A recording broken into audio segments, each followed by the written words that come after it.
All right, I think we're live. What's going on, guys? Live this morning, coming at you from the BP Hero Kitchen this time. I don't know. I didn't like the backdrop I had from last time. It's just like my bedroom and stuff, and like you guys and all. I don't want you in my bedroom, so we're gonna do it here. I actually found the arm for this mic too, so let me know how the levels on this mic sound. Should be okay from the testing that I did, but I just want to make sure.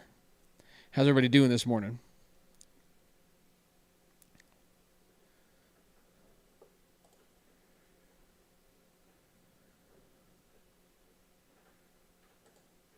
Shut that off. Tarn 35. What's up, Jesse? Love your channel and the podcast. Hope to see more tournament and league night vlogs in the future. So I'm actually going to try and get into a little bit more league ball this year. I kind of gave up on league ball and kind of dedicated just my free time to getting stuff done around the house so I could go play on the weekends. But I think the harsh reality of it is I do need to play just a little bit of league ball, so I guess at least get myself some game swings in other than just, tournament swings and nothing else. So I'm going to try and play some league ball this year. We'll see how it goes. Kind of grumpy when it comes to league ball anymore and all these shithead kids, and you know how that stuff goes. But hoping to get some more of that stuff for sure. Mike says, what's up? Can't wait for the new merch. Coming very soon. Very soon. Hats should be in the mail today. And I'll spoil you a little bit. Hats should be in the mail today. Gonna have 3 different kinds of those. And working on some t-shirts. Should be getting stuff sent off to get those made very soon. Then got the BP Hero podcast thumbnail shirt. I've had this out for a while. Didn't really push it too hard. Because I made the t-shirt and everything. It was kind of like one of my last chances to try and revive the podcast a little bit. And I just felt like it wasn't going anywhere. So there wasn't the point trying to sell a shirt for something like that. But kind of got this resurgence here a little bit, you might say. These are actually available on a site called Teespring. Honestly, I'll be 100% honest with you. They're not the greatest quality. I mean, it is what it is. But I do like it. It's presentable at least, but if you get up close to it, you can see a little bit of like imperfection and stuff. And not even imperfection. It's just like white lines around the edges and stuff like that. It would look much better if it was an actual like screen printed shirt.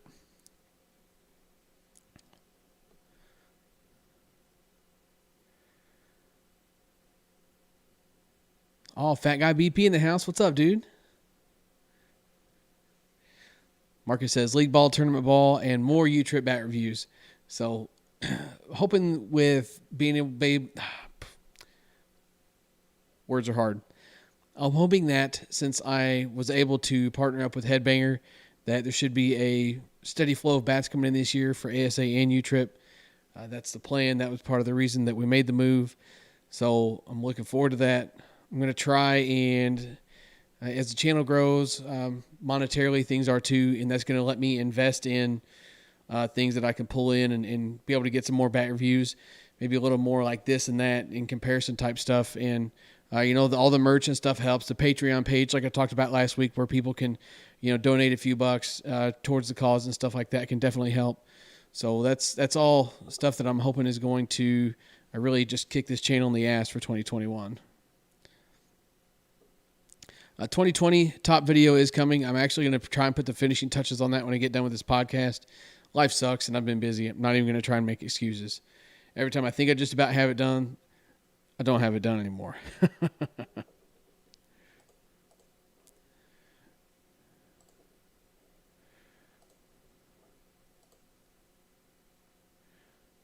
Oh, shoot, man. There's Adam. What's up, Adam? How you been, man? Haven't really talked to you a whole lot lately. Things been going pretty good. Getting settled into the new house here, getting the holidays over with just in time for birthdays and everything else to start back up with Valentine's Day. It's we got Valentine's Day, my daughter's birthday is shortly after, and then my wife's birthday is shortly after that. It's we're gonna be slamming stuff out around here.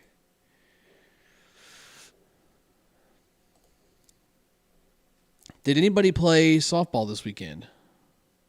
Let's start there. I know that if you follow the Facebook page at all, then you do know that we had our team down there, my team, our team, whatever. I had them down at Winter Worlds in Texas, and we got to live stream that, check all that out. Thanks to everybody that stopped in for that. That was a lot of fun to be able to broadcast those games. It's kind of fun because I like doing that, but at the same time, I'd rather be there playing. But I guess it's like the second best thing. If you can't be there playing, you can at least broadcast it and hang out. It's just kind of nice to like feel like you're watching the game with someone, not that, like, because my wife wants to end up watching games with me too, but it's just kind of nice to like have someone there, watch the games, and even some people that like know the players and everything else. And even we even ran into a game where we had people that knew players from the other team. So that was kind of cool just to like kind of get a little bit of insight and backstory and stuff like that too. That stuff really helps the channel grow too, because it's how we were reaching, that many more people. I think we actually got up to like, gosh, I think at one point we hit 90 viewers for the championship games. So my team, Sonic, ended up taking 7th in the C division, and they ended up getting knocked out. And the team that knocked them out actually ended up running through and winning the tournament. Moody Meats is a team from like the northern Missouri, Iowa area, and that's who we wanted to watch playing the championship because they made it there. And turns out that they made it to the championship to play the team that ended up knocking us out. They ended up getting double dipped. But those games were a lot of fun to watch, and I liked doing that and hanging out with you guys and everything else. But like I said, I'd definitely much rather be there.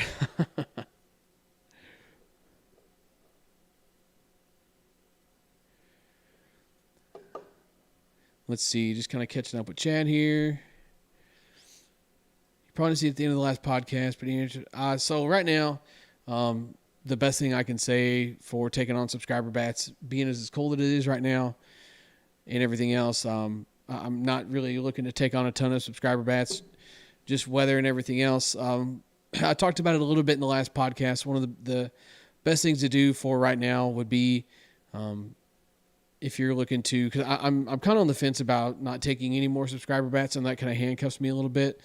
But the idea behind it is if, someone's willing to spend, $15 to $17 to ship a bat with insurance and everything else, whatever it costs, that money could be put into the Patreon page and turn around and be put right back into the channel. Because there's a lot of times where, I'll be turning down stuff where maybe I've already got a bat that reviews that I haven't got the video up yet. So somebody's offering stuff like that. And stuff like that's going to help us get out a ton more content too. But I haven't completely decided yet on that.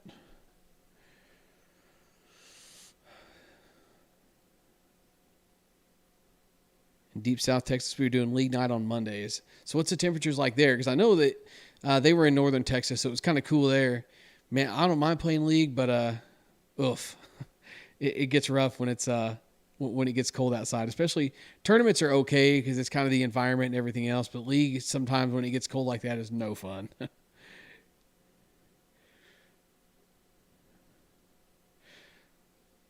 Oh, playing the inside tournament, Kyle. That sounds like fun. So Marcus says, I like your bat reviews. For years I've been a diehard Worth guy. The bats I have in my bag are a Worth Mutant Purple Haze and a Worth EST Balanced Green. Oh, those are good bats. Those are good bats. I will say that I wasn't a huge fan of the Purple Haze, but I know a lot of people that have been, even some local guys, and I've seen them hit well. Something didn't sit well with it for me. But really what it comes down to, if it's a Mikan or a Worth, it's all the same tech. It's all going to hit well. You really can't go wrong with it.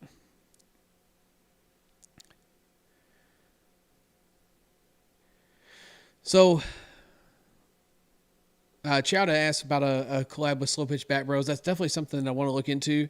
I've been busy and haven't had a chance to reach out to Will. Will is a full-time YouTuber now. I don't know how many of you realize that he also does stuff on the baseball side of things. He actually started out with the Baseball Bat Bros, and that evolved into kind of the slow pitch stuff too. And he is, between the two of those, a full-time YouTuber. So it would be cool to definitely try and get some collaboration in with him. Work schedule shouldn't be in conflict unless he's sticking to a pretty strict content filming schedule. So maybe we can hopefully get something like that worked out in the future. 18 degrees in Pennsylvania. I don't even know what it is here this morning. I think it's like high 20s. It's cold and I don't like it. That's all I can tell you.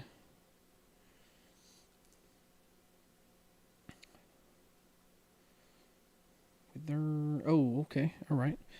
34 in flurries, it says. Well, the sun's out, so I think Mother Nature's drunk.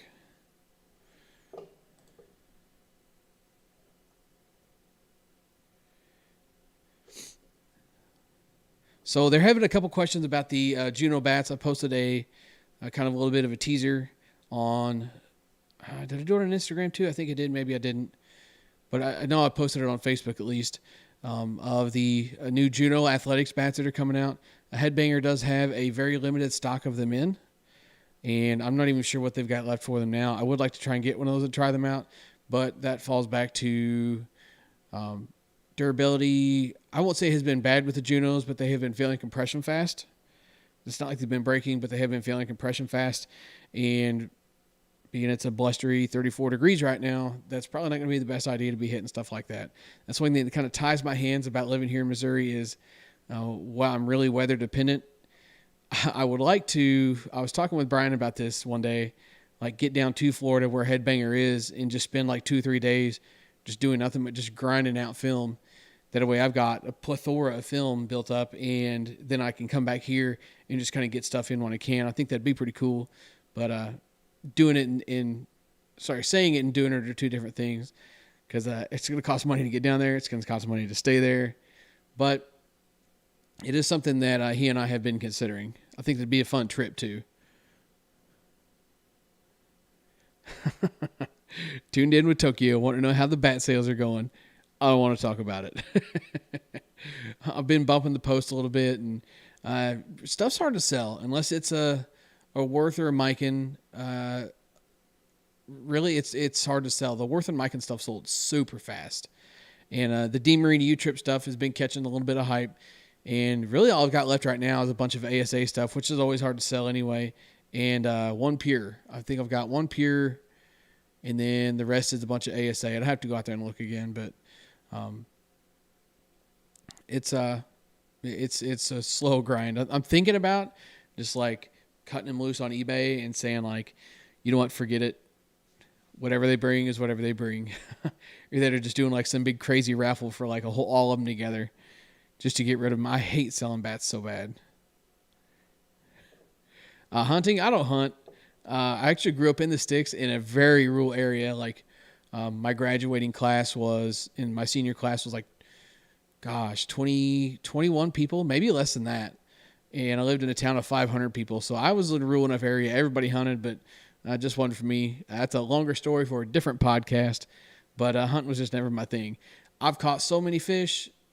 Dude, numerous times I've caught so many fish that like my thumbs would be raw from de-hooking them. So I did my fair share of fishing, just not a big hunting guy. Live in Virginia, Mother Nature's always drunk there. Dude, I'm telling you, it gets old fast.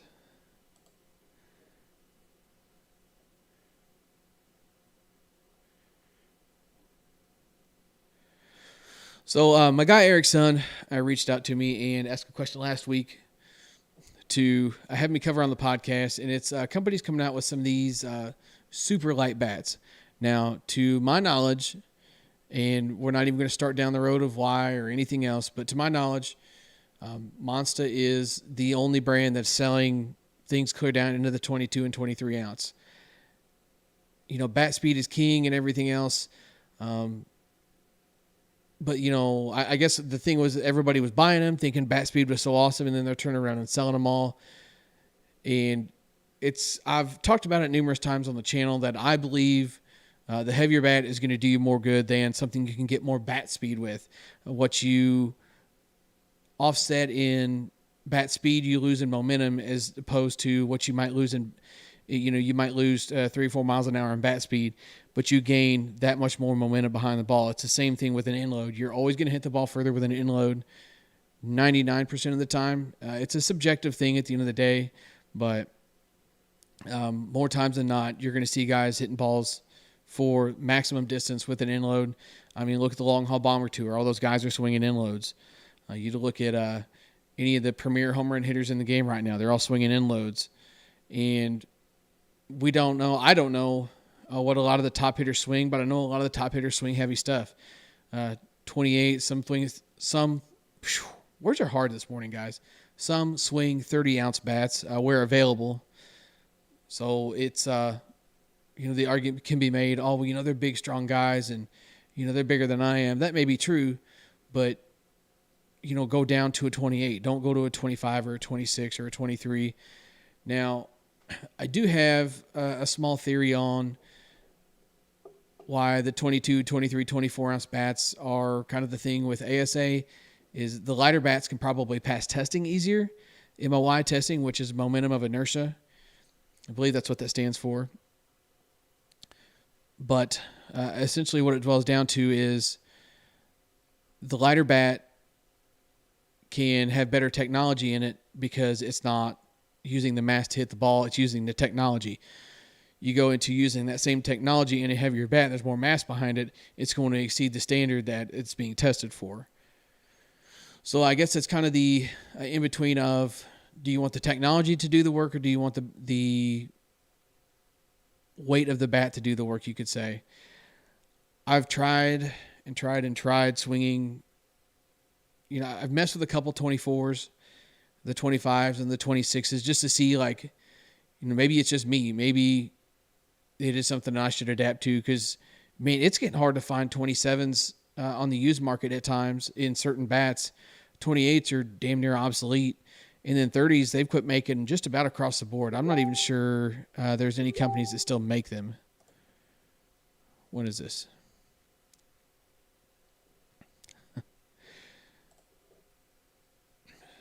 So, yeah, I'm not even sure there's any companies that still make 30-ounce bats. I know for a couple of years, the DC-41 was actually the last bat you could get in a 30-ounce.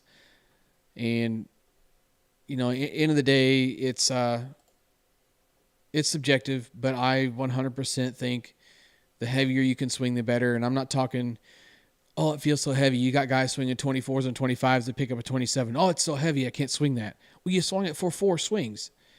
You've been swinging your 24 or 25-ounce bat or 26-ounce, whatever, for, the last 2 years. You put 5 swings on a 27 and decided it was too heavy. Give it time. Give it time, and I promise you it'll be worth it.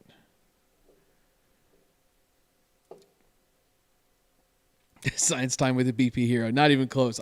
I guess I need my glasses for that, huh? I'm going to get all scientific about it.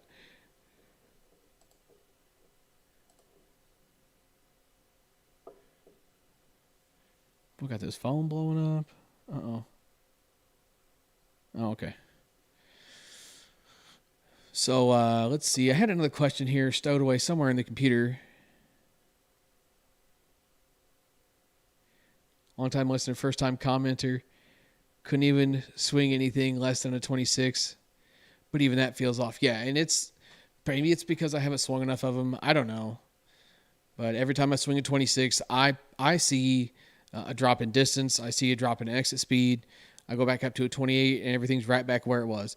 And to present the same argument that I just gave, maybe it's just a fact of I need to give myself time to adapt to the lighter bat and figure out how to utilize the better bat speed. But swinging enough bats, and I've came across enough 26s, swinging them off camera and everything else, I just can't jive with it, man. Squish, what's up? Got the Sonic chat in the house this morning.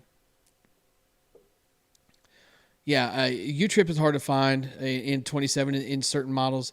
And, man, when it comes to ASA is just so... Well, selling ASA bats is horrible.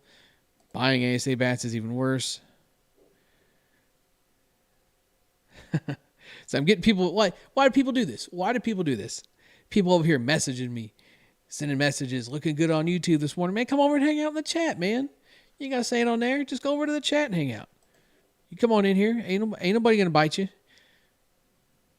He said, I think the troll is here too. Yeah, hit 2 buckets with a 48-ounce bat, then it feels like a 28-ounce wiffle ball bat. Dude, that's no lie.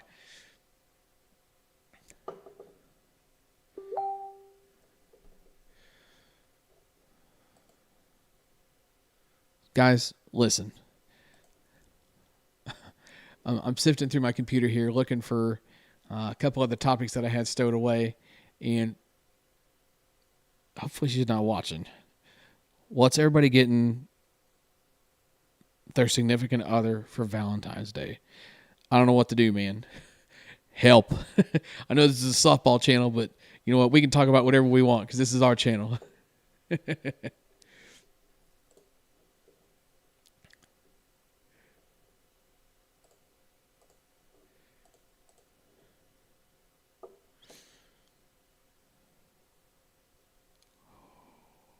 Man, listen, whatever this Hukilani, man, I don't know. I'm butchering that, and I know I am. Hukilani design. I want them to have a change my stance at all on Monster. Good bats. Not worth the overpriced prices, the high prices, the Facebook prices, and as far as I know, there's still a big giant wait if you're trying to get one new. It's just not worth it. Just go buy something else, and it's going to perform just as well. I was going to get so ripped on YouTube, is why I didn't post it. So I put one up against a couple other bats, a couple other ASA bats, and I actually they were all the same weights, close to the same specs, and I'll be 100% honest, and it was another reason why I didn't post it, because I felt like people would think I was being biased. I actually got I guess the Monster was right in the middle. I was throwing 3 bats. One of them exceeded the Monster, then there was the Monster, and then there was the one that was just a couple miles an hour below it, and they were all good numbers. Don't get me wrong. They were all great numbers for what I like to see out of an ASA bat, but just goes to show that they can be outdone.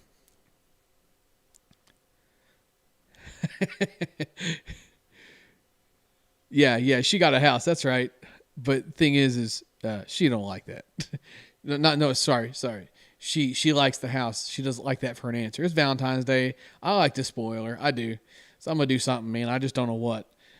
Like every time I get something, I'm like, man, I'm not gonna outdo this next year. Like this year for Christmas, I got her like this fancy. I don't know if anybody's ever seen them. It's an Ember coffee cup. Dude, it's kind of crazy. So it's got a battery in it, and it sits on a little saucer and like charges and everything, and then you can link it up to your phone, and it keeps the coffee a certain temperature. And like if it's too hot when it goes in the cup, then your phone lets you know when it gets to be the temperature you want, and then it keeps it there for like 2 hours. It's the craziest thing. I got her one of those for Christmas. I was like, man, that's pretty dope. Like I might want one of those for myself. I thought some of the new Louisville Slugger 2-piece Genesis bats coming out. If they're anything like the 1-piece, they're going to be great. I don't know if they're going to have, like the same Genesis barrel, or if they're just slapping a name on something. I mean, maybe they got tired of calling their stuff the Z2000. I don't know. I haven't been too in touch with the Louisville stuff just because it's been hard to come across here. But I will say that if anybody in here is a Louisville fan, I do now have access to Louisville bats, so I can get them for you if you want them.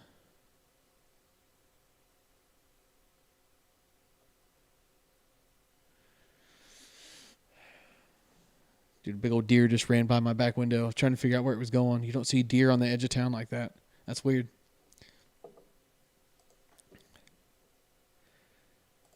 Let's see if I can find... I'm still looking for the... Pardon me here. Oh, you don't want that. You don't want that. Okay. See if I can't find this coffee cup. Dude, this thing is wild. I'm going to scoot this up a little bit.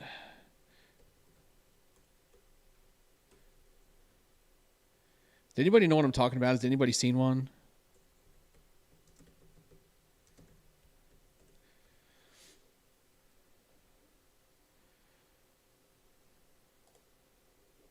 So get this window loaded up.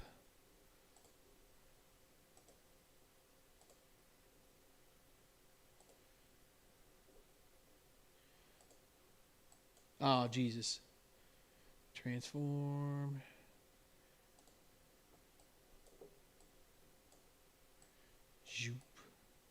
Patience, guys. Patience. Patience is key. We're going to do it. No, I don't want 10% off. I already bought one of the damn things.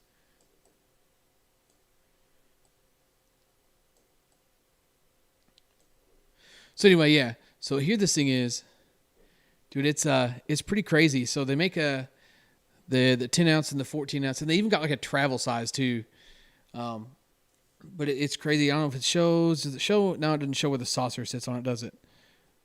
Oh yeah, it might. Yeah, so there's a little saucer thing. To my understanding, the cup has a battery, and then the saucer has a battery too.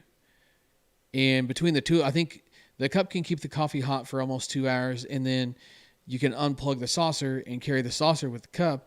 The saucer keeps the cup charged until the cup goes dead. I mean, coffee can stay hot forever. It's the craziest thing I've ever seen. Like, I almost wanted to get one for myself, but I got one for her, and it's like, man, how am I going to outdo that? I don't know what I'm going to do.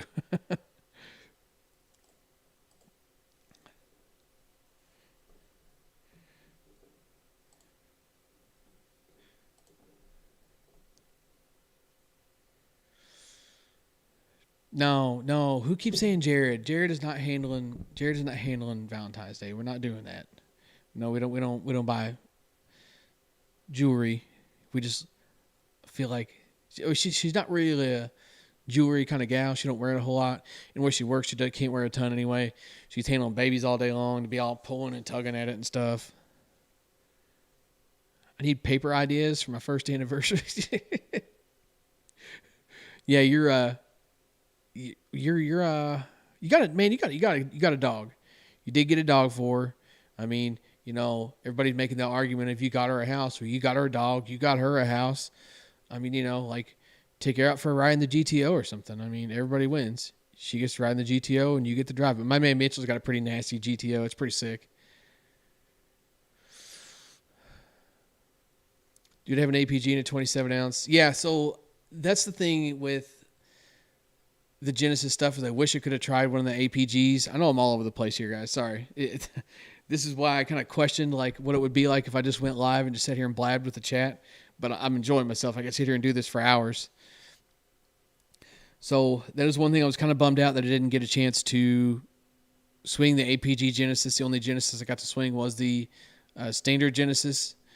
So maybe I might get my hands on an APG. Just me personally, I don't know that I'll film it because there's really no need. If it's a Genesis, we know how it's going to perform.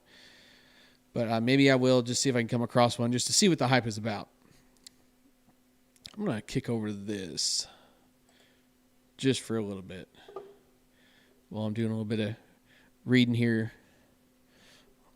on the Facebooks. Who's everybody got for the football games this weekend? That's been a big question. I got a bet going with a guy at work. I got 20 on the Bills this weekend. I'm gonna tell you why. So Patrick Mahomes, it's not like he's fragile. It's not like he's gets hurt a lot, but he does not like to be hit. Coming off of this injury, you could say quote unquote injury. I really think that he's going to be looking to avoid contact even more than he already was.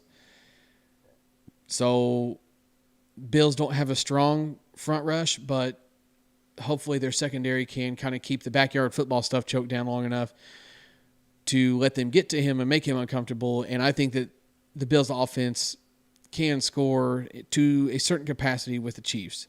Now, I will say I feel like it is the Chiefs' game to lose if Mahomes is there and 100% healthy, but I don't think that's going to be the case. Bills in Green Bay. Oh, man, Green Bay.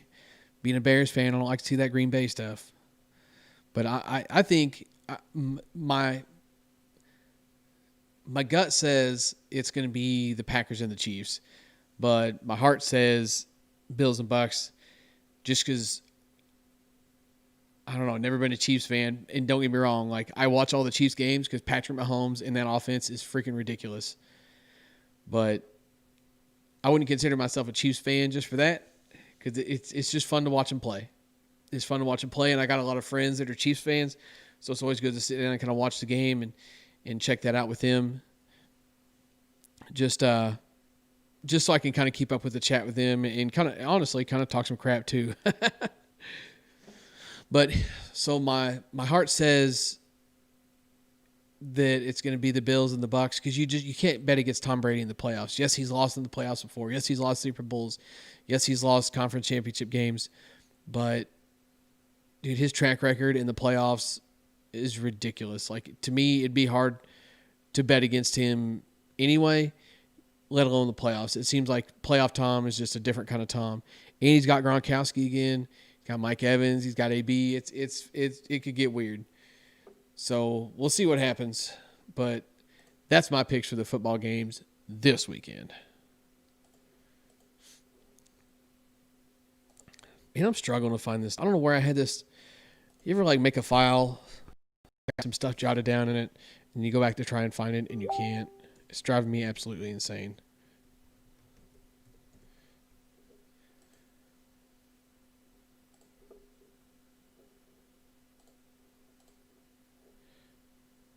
Bears new quarterback. So I really, everybody's talking like, oh, Watson might end up in Chicago. Man, Watson's not going to Chicago.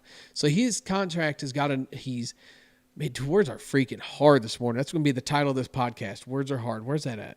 I can change that somewhere. I know I can.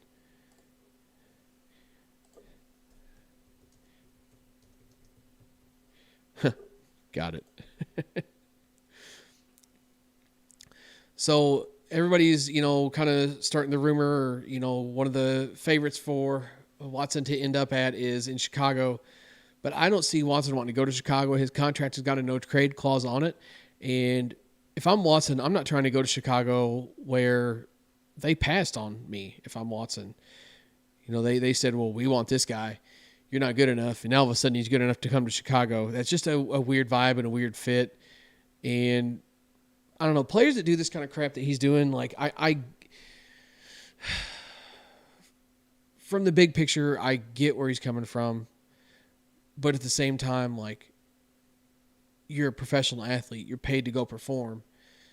And now you're saying you don't want to perform because you didn't get your way. That's just kind of a weird vibe for me. And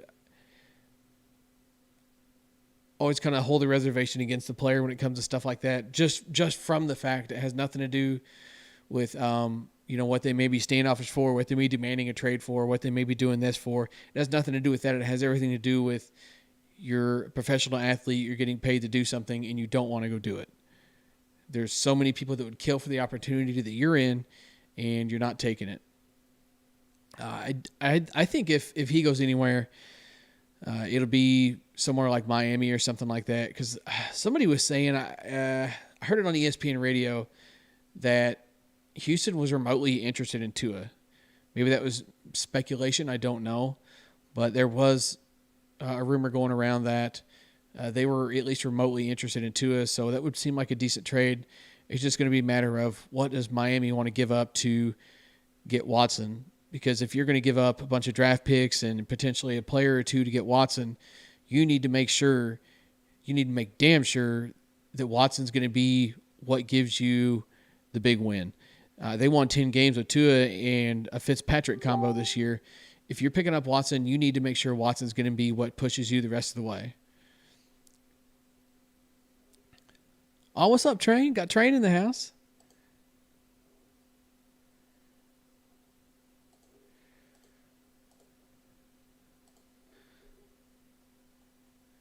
Let's see. Okay. Have you ever considered doing an all-time list? You could even throw in some of those distance claims. I would like to see where you put the D2E. Oh, man, the D2E Psycho. So, man, see, you've been watching this channel for a minute. I love this. So, it's kind of funny you say that because I've actually just got laying around the house. Let's see. What would it be? Three of the last 5 years of best bats laying around here, and I could easily come across the rest of them. I have thought about doing that video just kind of for shits and giggles. I've got to get away from science BP Hero so much of like, this one's broken into this much or this one weighs this much because they're a mix of 27s and 28s and everything else. But sometimes I get way too hung up in science BP Hero and don't think about just content BP Hero. That's something people would watch, whether it be, like a freaking 24-ounce 2016 Freak 30. And I had to swing that for the video. Like it's still something that people would watch, and I gotta get past that. That's sometimes why it's hard to make like merchandise and design T-shirts and stuff like that. Is something that I wouldn't like is something that would sell well, something that has sold well. I've got one, and I very seldom wear it, but the construction safety yellow BP Hero shirt, man, that color just, I just don't know how people wear that color. And I have one just because, and you know what? I'm not even sure it's a BP Hero shirt. I think it might be an Easton shirt, but I just wanted to be different. I was ordering just some random shirts that I had my shirt guy make for me, and I was just like, what the hell? We'll get this. And man, it's such a loud color. Not a fan of it really. And I don't know if you guys can see very well, but I'm not the smallest person. So you put a color that bright on a not very small person, and it looks even brighter. Train's on lunch at work. Dude, it's 9:30 in the morning. So I've been watching the channel since you started it. Love it, bro. Hey, man, I appreciate it. That's so awesome. I love hearing that stuff. When you mentioned the D2E Psycho, that's when I knew you had to be an OG. Because I could actually, I sold that Psycho, the D2E Psycho that I went nuts for. I sold it to a friend of mine, and he's actually offered to sell it back to me a few different times. And I think I'm about to jump on it, and it's for that video, actually. It's like I said, I've already got the others laying around, so it wouldn't be hard to get the other two bats and make the video. Just I think it would be kind of cool. Or maybe it's something that I could keep all of those bats and do that video every year. You know, go out and swing, go out and compare, you know, say the best of 2021 against the others and you know, pick out my favorite from there just to see.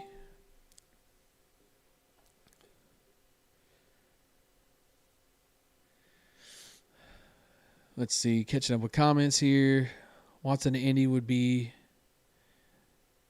dirty graded on. Yeah, see, I wasn't surprised to see Rivers retire, but people are talking about Hall of Fame stuff.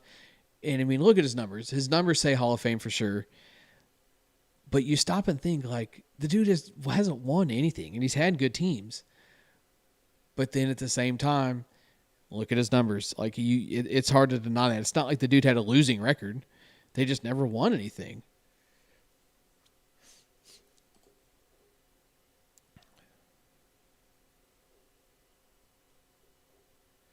See, I'm just going to close this so my messenger notifications quit going off for you guys. So we were talking at work last night. Me and a friend of mine were. So the draft class that had Eli and Big Ben and Rivers, I mean, rank them 1 through 3. To me, no question, it is Big Ben number 1, Rivers number 2, and then Eli number 3. To me, just Eli was just, I don't know. I get hung up on the David Tyree catch where dude caught ball on top of his helmet and everything else, and because if it wasn't for that, he didn't win that Super Bowl, in my opinion. He did not win that Super Bowl, and yes, he still won another one. I believe that's right. I believe he won 2 Super Bowls. But look at the train wreck of a team that he's had, and I don't know. I never watched Eli Manning play and thought, holy crap, what a great quarterback. I'm not saying a bad quarterback, but, you know, what a great quarterback, you know, the way that people regard him. But, you know, at the same time, that's why I'm just an old slow pitch player that works in a factory. What do I know about football? And I don't even like Big Ben. I can't stand Big Ben. And it's mostly because of the fact that, you know, dude gets hit all the time. I'm talking all the time. Like, guys dragging him down by both legs and he can still chuck a ball 60 yards. He's always taking those hits, and that's what makes him good.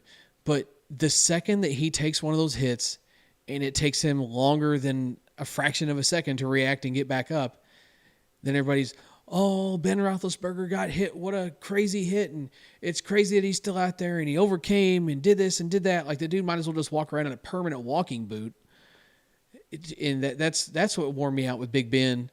But there's no question that Big Ben is the best of the 3, in my opinion.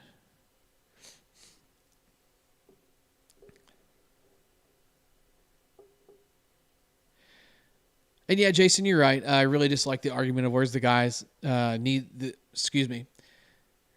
dislike that argument where guys need rings. Yeah, I mean that's something too. I mean it also comes down to a supporting cast. There's no doubt about that.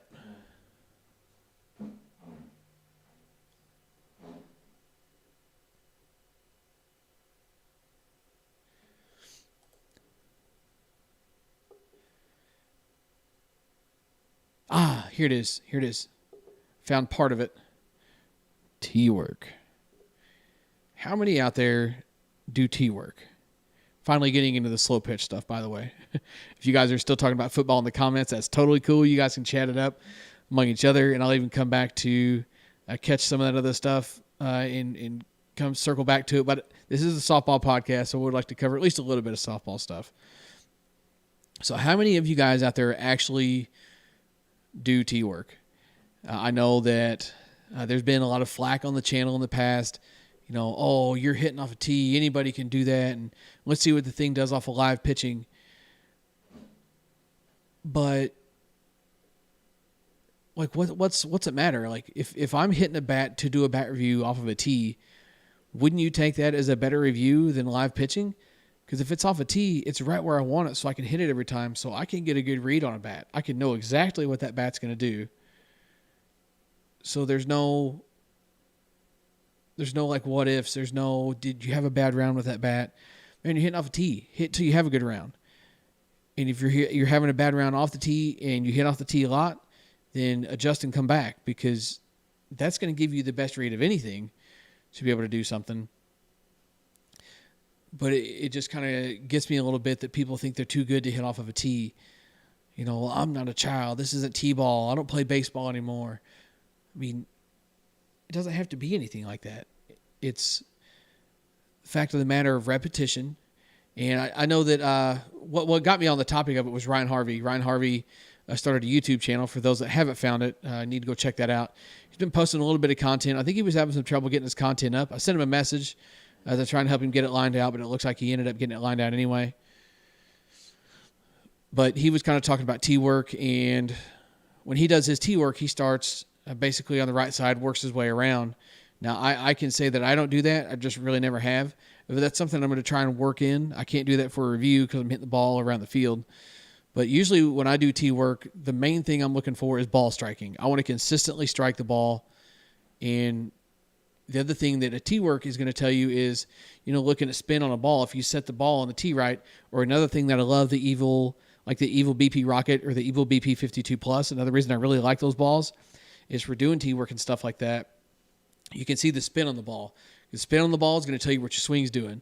If you're right-handed and the spin on the ball is, say you go to hit the ball back up the middle and it tails off to the right side, well, you're pulling your hands away from the ball and creating side spin.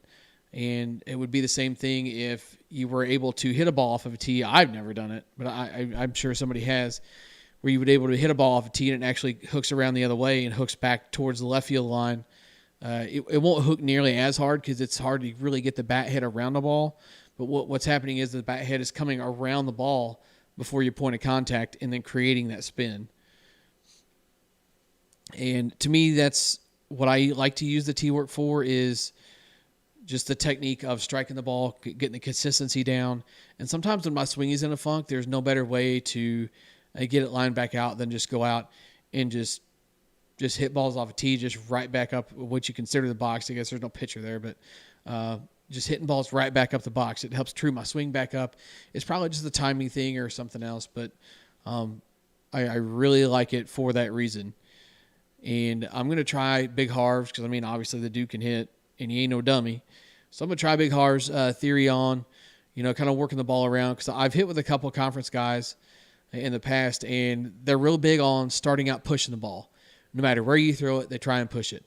And they'll push, and then they're working, left center gaps, say if they're left-handed. They're working third base line, and then, you start into the left center gap and just kind of work your way all the way around the field and then hit for some power to finish your round. The whole round is maybe 20 to 25 swings, and that's just kind of what they do. So maybe I'll try and work in some of that with the T-work stuff and kind of see how it goes. Because control is something that I do need to get better at. I'll never be the type of hitter that can pick a blade of grass and hit it. It's never been my thing, and to be quite honest with you, I don't want to learn to do that this far into things.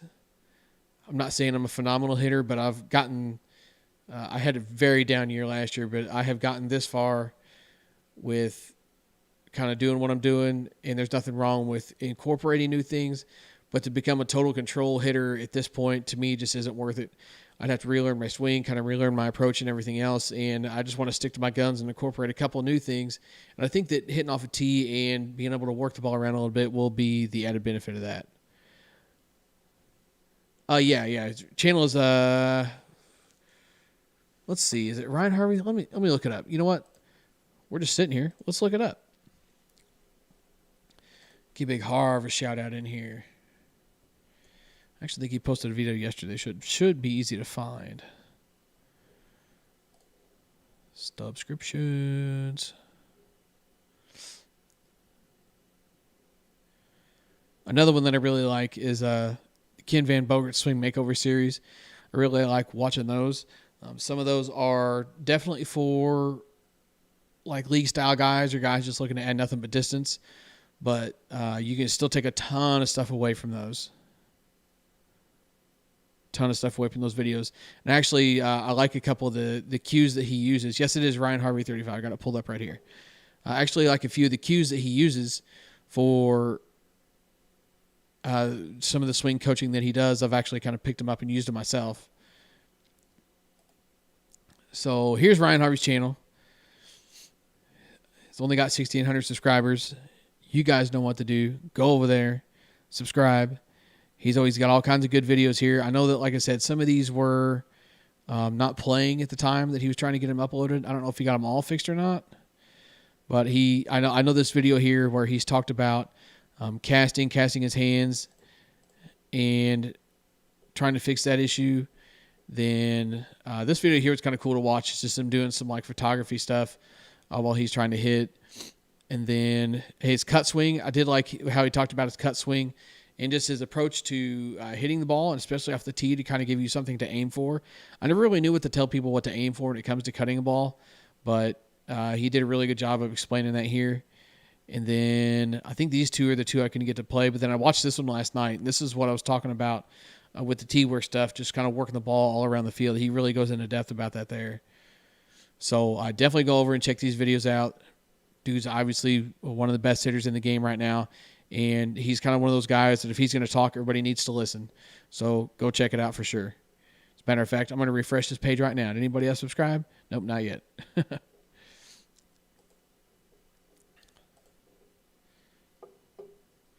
Do I bat flip after I get a great hit off the tee? No. I never really was into bat flipping until like the last couple of years. Like, yeah, and most of the time I just do it there's guys that do bat flips just to look cool, maybe. I don't really know. But sorry, got distracted reading. So, no, I've started bat flipping here the last couple of years, and it is really nothing more than to try to get under somebody's skin most of the time, or honestly just to like try and get the team fired up a little bit. You hit a good ball, give it a nice little flip and see if you can't get people going. Honestly, I haven't seen that it's worked yet. I ain't really getting nobody going, but when it comes to getting under somebody's skin, I'm not always the one to do that, but I'll do it when I need to, and I have done it and will do it again when the time comes.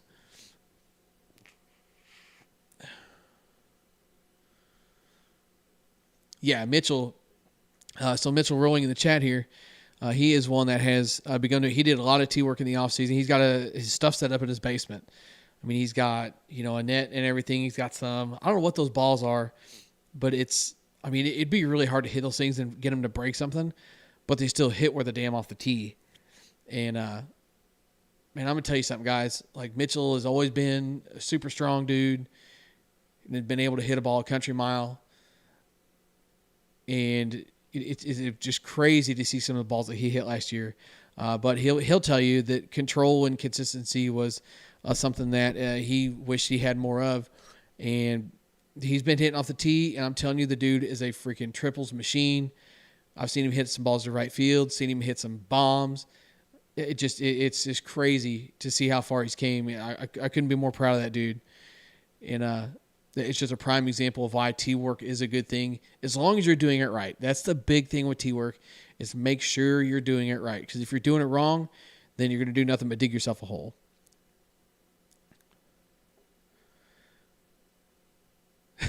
Don says, back to softball bats. He's tired of this crap. Two bats that he would like to see me review is the 2021 Worth Mach 1 XXL and the Miken Freak 9R Supermax. So as long as Headbanger gets that stuff, I believe the plan is to get that out to me so we can get reviews in on it.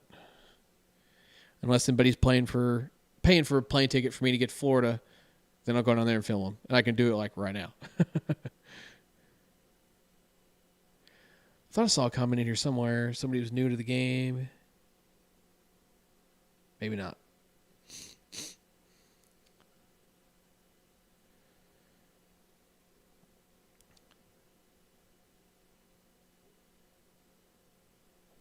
Oh, see, there's Mitchell's weighing in with what those balls are. Let's see if I can look them up.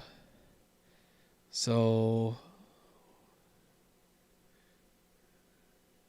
Mitchell, send me a link on Facebook if you can find those, and I'll pull it up here and show the guys what you're talking about. Those things are actually pretty good, and I'd be intrigued to see, like, if you could go play indoors, like an indoor soccer complex somewhere. I think you could get away with using those and not tear up a bunch of stuff. It's not going to dent the walls. As long as the lights are caged up, which it should be for a soccer field, then I don't think it's going to tear up a whole lot of stuff. I'd actually like to see about maybe using some of those sometime, like maybe over at CMU or something. I think it'd be kind of cool if we were able to get into the rec center and go over there and hit those things. Just do like some Indian ball or something. I think it would be kind of fun.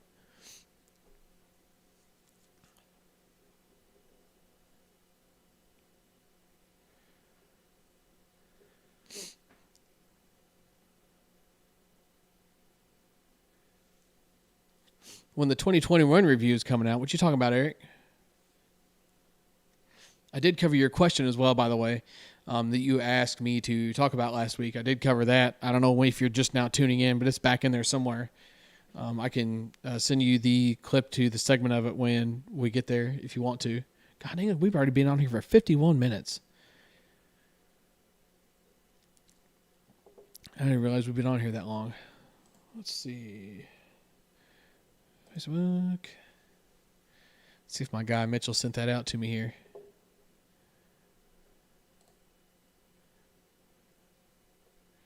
Maybe.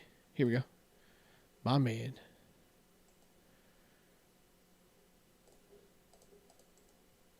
Paste. Go. Sweet. So, here's these things that he got. Like they're foam, but they're not just like complete squish. It's actually kind of interesting. Like I said, these would be even good to hit off the tee. Because that's the other thing too with hitting off a tee.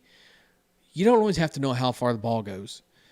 A couple of different things you can do. You can hit balls like this that aren't going to carry, 300 feet and then bounce and roll for 10 miles for hitting on an open field. So you can do something like this where you can hit these. They're probably going to go maybe 200 feet tops. Hit them, go out, pick them all up, go back to it. Because to me, I don't like hitting off a tee into a net. Just I think it's just totally a placebo thing. I'm going to be honest with you. Because I can't see where the ball goes, so I don't know how my swing was. And, yeah, like you can still see where it's hitting the net or whatever else. But I'm just kind of weird like that in terms of, just at least needing to see where it goes. But the other thing that I do like to do, and I can hit these into a net, is hitting total control balls off of a tee. The great big ones don't stay on the tee very well, but I've got the 92s or whatever they are, I think. They're the small ones. I think that's right. I can't remember what size is which. They're baseball-sized total control balls, and those are going to give you instant feedback on your swing as far as how you're hitting off a tee. If you're not familiar with total control balls, I'll tell you what, while we're sitting here, I can actually... 82s. I got the 82s. So this thing is like the size of a baseball, and I've got like 4 of them, and you can hit these off of a tee, and they're rubber, and they've got I'm assuming some kind of sand or lead consistency stuff inside of them, and they distort if you don't square them up right. So you're looking to I knew it was going to do that. Can I just click on that? Okay. So when you're looking to hit a total control ball or any ball in general, you're looking to get a better half of the ball. You're looking to come right through here with the ball or with the bat. You're looking to come right through here with the bat and really square this ball up and get it to drive and push it somewhere. And that's something that, going back to the bat weight thing, I feel like the heavier bats totally benefit. If you're a guy that squares the ball up a ton, a heavier bat's going to do you so much more better than a light bat would. And squaring this ball up is going to make it go somewhere. Like if I hit the top, or if I hit the top of the ball, or if I hit the bottom of the ball, it's literally just going to fall off the tee and go maybe 4 feet. As opposed to if I come with a good swing, a good direct blow swing to the middle of this ball, it's going to go probably, 30, 40 feet. You get a handful of them, go hit them, pick them up, do it over again. Or that's something you could hit into a net. They are kind of heavy, so it might be hard on a net, or if there's a wall right behind the net, you might be mindful of that. But these are really, really good for learning to square ball up, learning to another thing for striking consistency, which is something that I use the tee work for. These are a really good tool to have for a lot of things. I'll say that for sure. Oh my goodness, would you look at that? You want this one.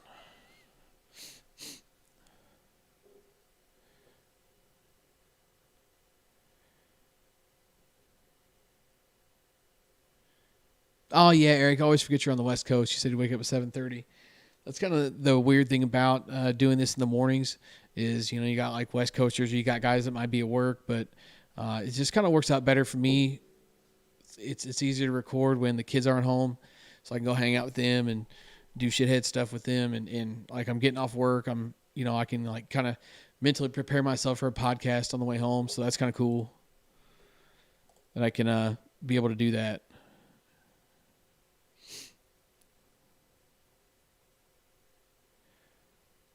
So one last thing here, and then we're probably going to wrap the podcast up, unless anybody's got some stuff they want to fire off in the chat that we can talk about. But I just don't want to sit here and ramble for on and on and on, just so we can have some stuff to talk about next week too. But one other thing I want to talk about is what's everybody's favorite tournament of the year? What's that one tournament that you're looking forward to this year? The season is early. COVID's kind of got stuff in a weird place right now. But assuming everything's going to be the way it would, what do you think about what's your favorite tournament? What's the one you're looking forward to? Do you going to travel? Is it right there in your backyard? Who you playing with? Talk to me. So one of my favorite tournaments is Home Runs for Heroes. It's always at the end of the year, and it's a benefit tournament for the Honor Flight, which the Honor Flight takes veterans from surrounding places, a few different places. The Honor Flight is a nationwide thing, to my knowledge. Takes people from, wherever they might be, and takes them out to Washington, to two of the memorials and things out there and all that stuff. All the veterans and stuff that never got a chance to go out there, that have served and never had a chance to go out there and see that stuff. And so it's really cool to be a part of that and help raise money for that. I've made every tournament but one. I think that tournament's been running for, I want to say almost 10 years. And it's always a blast. It's always a good time. And it grows and grows and grows every year. I think numbers were down a little bit with COVID this year and the fact that they had to move the tournament. But outside of that, they had almost 180-something teams between 3 different men's divisions and then 2 women's divisions. And then I want to say 3 co-ed divisions as well. It was a ton of stuff. Softball pretty much around the clock. They do women's and then men's, and then basically once the men starts winding down, then they fire up the co-ed. It's softball. Literally, it's just crazy. Last year, I guess 2019 was crazy. It was literally just softball around the clock. Started Friday night and did not stop until like 10 or 11 o'clock on Sunday night. By the time all the divisions were done. It's cool to play in that. I didn't play in the co-ed to be able to stretch the whole weekend out. But I think it was the year before, maybe 2 years ago, we did that. We played men's, got done. I think we took 3rd place in men's and got done at like 4 in the morning. Had to be back at 8 o'clock for our first co-ed game and grounded out all day with the co-ed stuff, and then ended up not leaving the ballpark from playing co-ed until close to midnight. It's just insane, but it's so much fun. It's not something I could do all the time, but it's something that is a lot of fun to do, and it always makes for some good stories too. Man, I've got tons of good stories from that stuff.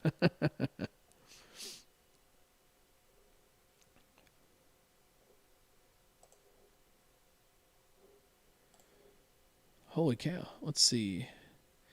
Yeah. So tell me about what is it? Jock's Niche. Like I've never played in it, but I've heard a lot of people talking about it. Never been out there though. I am gonna watch the Challenge Cup. We actually had a couple of guys from our team get nominated to play, represent Missouri in the Challenge Cup. Something happened and the team folded. I'm not 100% sure what happened there, but it would have been really cool to see some of my teammates go down and represent Missouri in the Challenge Cup. I thought that would have been pretty cool.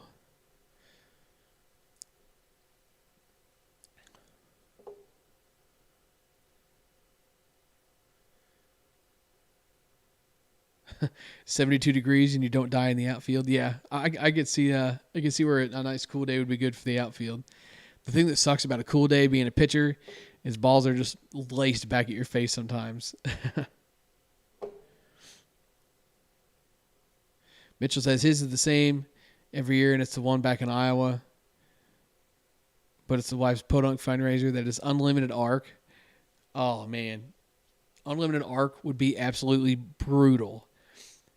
Like, it's bad enough. Like, we go play in a small town just north of here, and the pitching mounds are no kidding, like 10 feet shorter than what they're like 40 feet. It's kind of sketch to pitch off of those things sometimes. If you're pitching against a guy that's a pretty good hitter, you know he hits the ball hard and maybe not have the best control. It's pretty sketch. But it's mat ball and the mound is like way closer, so you get the umpires really don't have much of a height limit. It's supposed to be ASA rules, which is 6'10", and man, I'm telling you, there's sometimes 15-footers come in and they hit the back of the mat. It's mat ball and basically borderline unlimited arc, but it's impossible to hit. You could even be all the way back in the box. If you stop and think about it, 40 feet away, it's bad enough to hit a high pitch anyway, but 40 feet away, the ball goes up 15 feet, and then it's coming back down. By the time it comes down to hit the back of the mat, it's almost coming straight down. I mean, it's like instead of your odds of the ball coming in at an angle and you striking it, you just got to time it just right or swing up at it, because I mean it's almost coming practically straight down. You can meet it with the same plane and hit it 65 miles in the air. But I tell you what, the old guys that used to play back in like the early thousands, late 90s, man, they're the true OGs because they could hit that stuff. Of course, that's also when unlimited home runs were still very much a thing too. Yeah, I've heard Jock's Niche is actually a pretty big tournament, but I've never been out there or anything like that. But I do know it draws quite the crowd. I'm really hoping to make Boo and Brew this year, or at least if any locals are listening, they do have some of those tournaments down there in Branson. It's basically like unlimited tournaments on really small fields. They're all turf. I'd really like to go down there and make one of those just for the experience. Everybody talks about how much fun it is. So I'd really like to go down and make one of those just to, have the experience. I'm kind of getting to that point, and like softball for me is like I want to experience stuff with my friends. I want to play with my friends. Obviously, I'm there to win. That's not even a discussion, but I want to do it with my friends. And I've taken a true appreciation to just playing softball with a bunch of good dudes and just having a good time. Like one of the most fun times I've had playing softball was with my buddy PJ. PJ, I hope you're watching, or Chris, or one of these guys. It's probably some of the most fun I've had was playing with him that year. I knew two guys on the team going into the year, and by the time I left, I've got over half that team I still talk to, and I would consider friends of mine. And it's just really cool to go out and just get some good vibes in sometimes, man. Sometimes people get so hung up in winning. Obviously, you show up to play to win, but if you don't lose your freaking mind about it. It makes the game not fun either. Yeah, in the 90s, the balls were white. So I've still got, it's kind of funny. Every now and then I stumble across a few old white softballs. They're like, you got like Dudley Thunder Heats. They're like 47 525s, and it's nuts. But yeah, I've still got some of those things, and we hit them with the composite bats, and it's fun enough. But I can't imagine using some of the old medals. I've swung some like the old early thousands medals, but none of the 90s stuff. I just don't think I'm man enough for that. Of course, that's back when bats were, back to the bat weight thing. If bats had to be heavy to get the ball to go somewhere, You don't rely on composite technology to make the ball jump for you. So bats were 36. If I remember correctly, I've even heard Mike Masinko talk about swinging a 38-ounce bat. Even bats were, he was telling a story one time how he got caught with a bat that was longer than what it should have been just to try to get more leverage on something. And, that dude, I really like listening to Mike tell his stories. And when he was doing the stuff, he was going down to Florida for the World Series. I think he did it 2 years. I'm not sure if it was back to back, but I remember him being down there nonetheless. I remember him being down there talking and telling stories. And man, I could sit and listen to that dude tell stories like that for just hours on end. So it's always really cool to listen to those guys. It's the same thing for the guys that are here too. Like some of the OGs. That was one of my favorite things about playing with some of if any of my local guys are here, playing with any of the Wizards guys like Jason White or Joey Fennell or any of those dudes. Or Rodney. Rodney is another one. So just the stories those guys could tell could just make you just laugh until your sides hurt.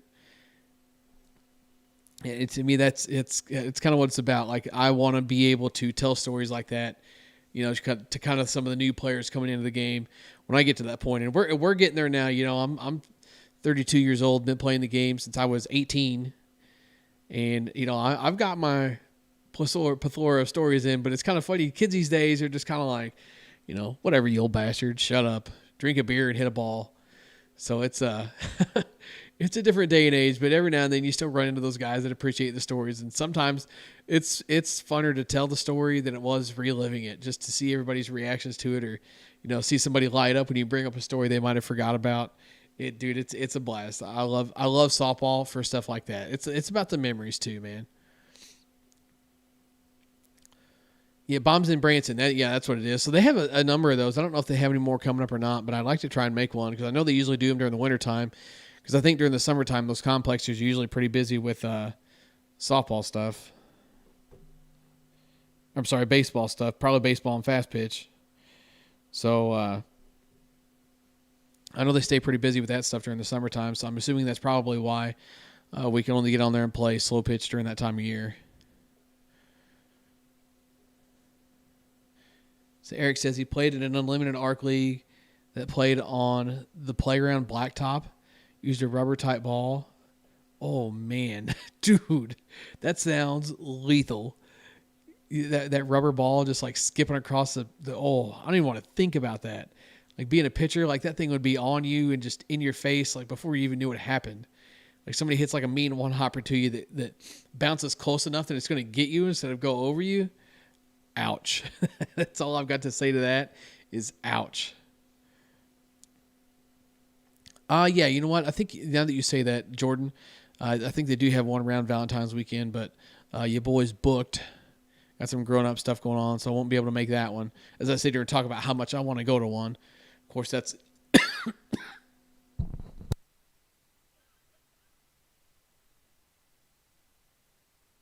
think I'm dying. I think I'm done. Sorry. So that is... it is kind of funny. I'm sitting here talking about how bad I want to go, and there's one down there coming up, and I can't go. But I do want to make one just for the experience. But listen, guys, had a good time. Thanks for stopping in and checking out the podcast. I should have put this teaser up a little bit sooner, just so we could try and get some more viewers. Ended up at 20 this time. Not a bad deal. Got 20 constant viewers. I'm always here for that. I'm glad you guys enjoy this stuff. You did because you're sitting through it. So real quick, while I've got all 20 of you here before I completely shut this down, we did the same thing last week, and I'll do it again now. So 9 a.m. is a good time for me, between like 9 and 10 a.m. Central Time, but I can work with you on the day of the week. I can plan my week around stuff like that. Do we want to just stick with Thursdays or a certain day that works better for everybody else? Because I enjoy doing this stuff where I'm just kind of sitting here chatting with you guys. I don't know. Nobody said they didn't like it, so until I get some feedback otherwise, we're just going to kind of roll with this for now because I have a lot of fun doing this. I'm going to try and bring on some guests here soon just to kind of break up the monotony of me just sitting here talking for an hour and 10 minutes. I've been talking nonstop for an hour and 10 minutes. It's just kind of crazy, but we're going to do it. We made it. And let's see. Chat is okay. So yeah, what day of the week works for everybody? We can just stick with Thursday at 9 a.m. And while I'm sitting here, I'll go ahead and put the live room out for the next one. So that way, whenever that time rolls around next week, you can literally just click on it at like 8:50, and when I go live, it's just going to pop right in. You ain't got to click on nothing. That you can set reminders on your phones so you can make sure you tune in. So unless somebody says otherwise, everybody's real quiet in the chat right now. We're just going with Thursday at 9 a.m. I think that's kind of the plan, boys. One more thing I want to look at here while we are waiting on some thoughts.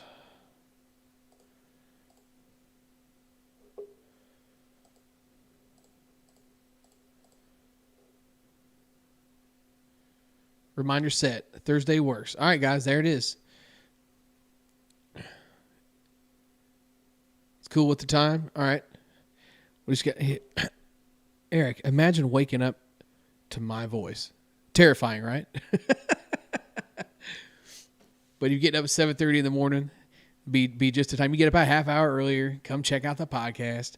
Like I said, though, when I get this all done and rendered and everything, and it's where I can go back in and look at it, I will send you that time clip of where I talked about the question you had, just so you can kind of hear my thoughts on that. But that's it, guys. Thanks for stopping in and checking it out. Hoping by next week, I should have the hats in probably Friday, maybe Saturday, and then shirts should be coming shortly after that. So I'm not sure if I'm going to save the hats and the shirts and kind of do it all at once, or I'm going to just kind of release it as we go. Some of the stuff is stuff I've already got, and I've just got more of it in stock now. I'm trying to keep stuff in stock so I can get it to you guys instead of you saying, hey, I really want a shirt. When's the next, can I get a shirt? And it's like, well, I got to pre-order shirts. I don't like pre-ordering shirts and making everybody wait on them. I want somebody to pay me for something and then me be able to send it to you. So that stuff should be coming, so be sure and stay tuned for that. I'm going to try and put some finishing touches on this Best of 2020 video. No promises because I'm tired of doing that to you, but it should be up very soon. That's all I'm going to say this time, is very soon. It was supposed to be last weekend. It's supposed to be this weekend. It's supposed to be early this week. I'll get it done when I get it done, and I'm going to post it the second I get it done. But thanks for stopping in and checking it out. You guys are a blast. You going to post reminders on Instagram? Big boy shirt sizes would be dope. Oh, what's up, Cisco? How you doing, man? That's awesome, man. Hey, listen, I love the Dodger films. My son loves watching that stuff. If you guys haven't, you should go check out Dodger films. Let's go over there right now. Let's go over there right now. We're going to drag this out for just another minute here, because there is something. Let's see. Let's get this in so it doesn't look so awkward. I'm going to do this for just a minute.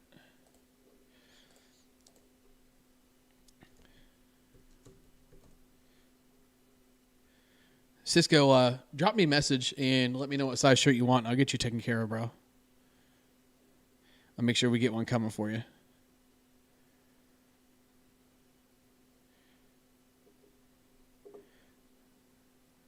Oh, yeah, the off-season softball league. Here we go. Perfect. So these videos are awesome. I love watching and welcome to Game 16 I'm not going to play a whole lot of it just because I don't want to rob this man's content. of the off-season softball series. Benny, you won the last game. You're up 8-7 in the series. That means I get the first pick, and I want Andy. And Andy, who are you today? Hi, Bobby. How are you? Oh, you're adolescent, Andy. Yeah, when's this gonna stop? Oh, another couple years, buddy. It's been like 5. So, oh, man. Anyway, what these Benny? guys do. Ready for this one? I can sit here and watch this now. Ocean View. He's back. He's probably better. So these guys have got 2 coaches for the games, and then they basically just handpick the teams. It's just whoever wants to come out and play can come out and play. This stuff is so much fun to watch. I want to come out and play in this. This would be so much fun to come play in this stuff. It's so fun to watch. Me and my son can just sit and watch this stuff for hours. I love seeing this stuff. So go over and check that stuff out for sure. It's good content. I enjoy watching it, so hopefully you guys do too. Let's see. Got another quick cue. Do batting gloves make a huge difference? And comfortability, yeah. Regina last. yeah, Eric knows. But do batting gloves make a huge difference? I mean, all it's going to make a difference is the comfort in your hands and the bat not tearing your hands up. If you got hands that don't blister or tear up, you got really calloused hands or something like that, I mean, you don't need them. But, I mean, if you're taking, a couple hundred swings a week, I would definitely have a pair. But they don't give you any edge or gain in performance or anything like that. But thanks for stopping in, guys. Like I said, had a blast. It's always a good time. Swing hard in case you hit it. And the BP Hero will catch you next time.